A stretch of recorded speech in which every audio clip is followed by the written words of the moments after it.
I have already welcomed the extradition of Rana. This process began in 2009, and then in 2011 it gathered pace after the U.S. intelligence identified Rana. It's taken a long time, nearly 13, 14 years to actually extradite him to India.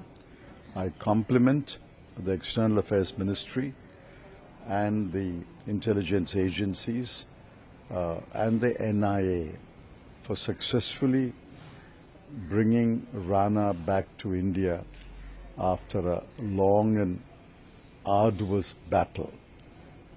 There are many players who are involved in this. I remember in our time in the UPA, Minister Salman Khurshid and the Foreign Secretary Ranjan Mathai played an important role. And I'm sure in the present Modi government also, several foreign secretaries and several foreign ministers have played a role.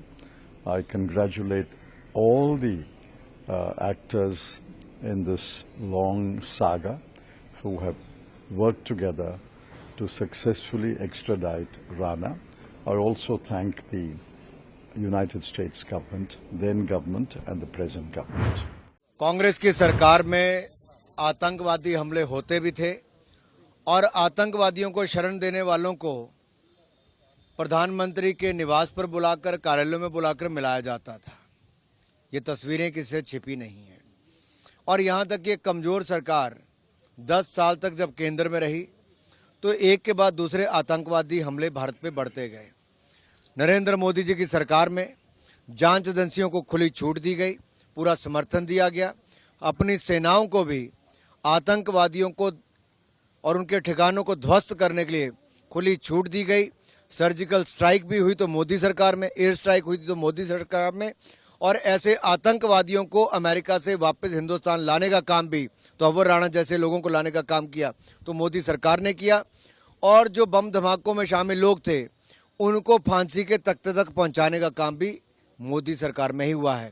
Bharat पहले से ज़्यादा सुरक्षित अपने आप को महसूस करता है और अंतर्राष्ट्रीय स्तर पे आतंकवाद के खिलाफ मोदी जी ने लगातार आवाज़ उठाई है। विदेश नीति में बदलाव लाए हैं। विदेशी सरकारों के साथ अलग अलग तरह पर, अलग अलग स्टेज पे जहां पे एग्रीमेंट्स किए गए और प्रयास किए गए, तभी जाकर ऐसे घिनौने लोग जिन्होंने आतंकवाद को बढ़ावा दिया उनको आज भारत पर प्रत्यर्पण किया है और उनको अब सजा भी देने का काम किया जाएगा। कांग्रेस को कोई जवाब नहीं साहब। कांग्रेस वो है जो धारा 370-35A का विरोध करती थी, ट्रिपल तलाक का विरोध करती थी, CAA पर भय और भ्रम फैलाती थी और अब वही वक्फ बोर्ड पर भय और भ्रम फैला रही है। कांग्रेस का काम केवल भय और भ्रम फैलाना है और वोट पाने के लिए तुष्टीकरण की राजनीति करना है। ना ये आतंकवादियों के खिलाफ कभी कदम उठा पाए और आज भी वक्फ बोर्ड पर जिस तरह से भ्रमित करने का प्रयास करते हैं। कांग्रेस की बांटो और राज करो की राजनीति का अंत हो चुका है, आगे इनके लिए कुछ नहीं है। I don't take the spokesperson of the BJP seriously. I'm waiting for an official statement from the Ministry of External Affairs or the Ministry of Home Affairs. I don't want to comment or reply to the officials, so-called official spokesman's views. These are all well known. The point is patient, diligent diplomatic efforts and legal diplomacy has brought Rana back to India, and I'm glad and I compliment all those who had a role in bringing Rana to 26/11 के अंदर षड्यंत्र में शामिल था ये व्यक्ति, और उसका प्रत्यारोपण जो हुआ है, एक्सट्रेडिशन हुआ है, ये इसलिए हुआ है क्योंकि उस समय की यूपीए सरकार ने सही समय पर उसका इन्वेस्टिगेशन में उसका नाम उसका को पकड़ में आया, उसकी गिरफ्तारी हुई यूएसए में, और यूएसए में गिरफ्तारी में उसको सज़ा हो गई। 14 साल की सजा थी, 14 साल की सजा काटने के बाद उसका प्रत्यारोपण हो गया। इसमें कोई श्रेय मोदी जी को नहीं जाता। वो कहते हैं कि बीजेपी कांग्रेस ने वोट की राजनीति के चलते दबाव कम बनाया और इसके चलते इतना टाइम लग गया। वो झूठ बोलते हैं। टाइम इसलिए लगा क्योंकि अमेरिका ने उनको 14 उसे राणा को 14 साल का उसको कैद का आरोप दिया था, उसका आदेश था। जब तक 14 साल उसकी पूरे नहीं हो जाएंगे सजा के, तब तक प्रत्यारोपण हो नहीं सकता था। वो पूरे हो गए, प्रत्यारोपण हो गया।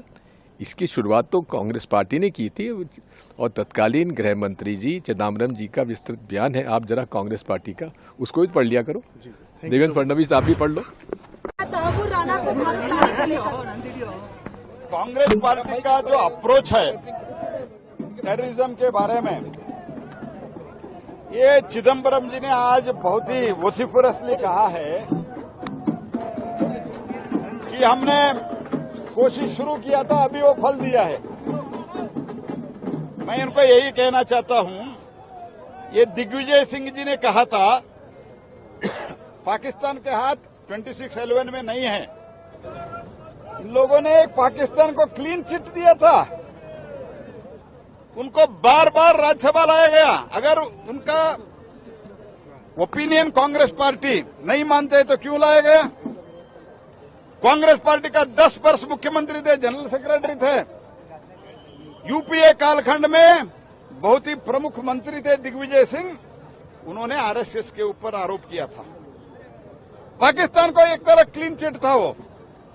ऐसे लोग आज वो राणा को लाना का क्रेडिट ले रहे हैं। इनका अप्रोच कैसा था टेररिज्म के बारे में सब जानते हैं। और उनके ही पार्टी का कन्हैया कुमार, वो मजाक उड़ाते हैं।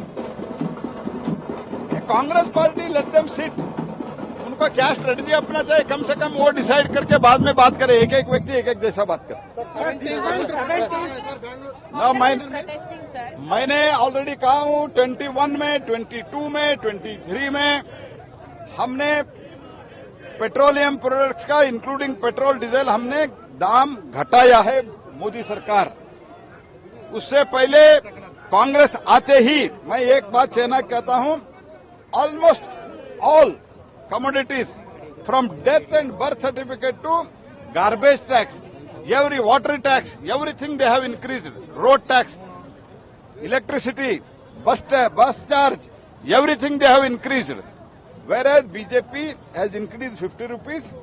But I would like to tell you, मैं ये कहना चाहता हूं आपको, इससे पहले हम 4 बार हमने दाम घटाया था, अभी 50 रुपए बढ़ा है। लेकिन इसमें जो गरीब लोग हैं, मैक्सिमम जो उज्ज्वला में हैं, उन लोगों को आज भी हमने 350 रुपए, 300 से 350 रुपए अलग अलग जगह में हम 300 रुपए से 350 रुपए तक सब्सिडी आज भी भारत सरकार, मोदी सरकार दे रहे हैं।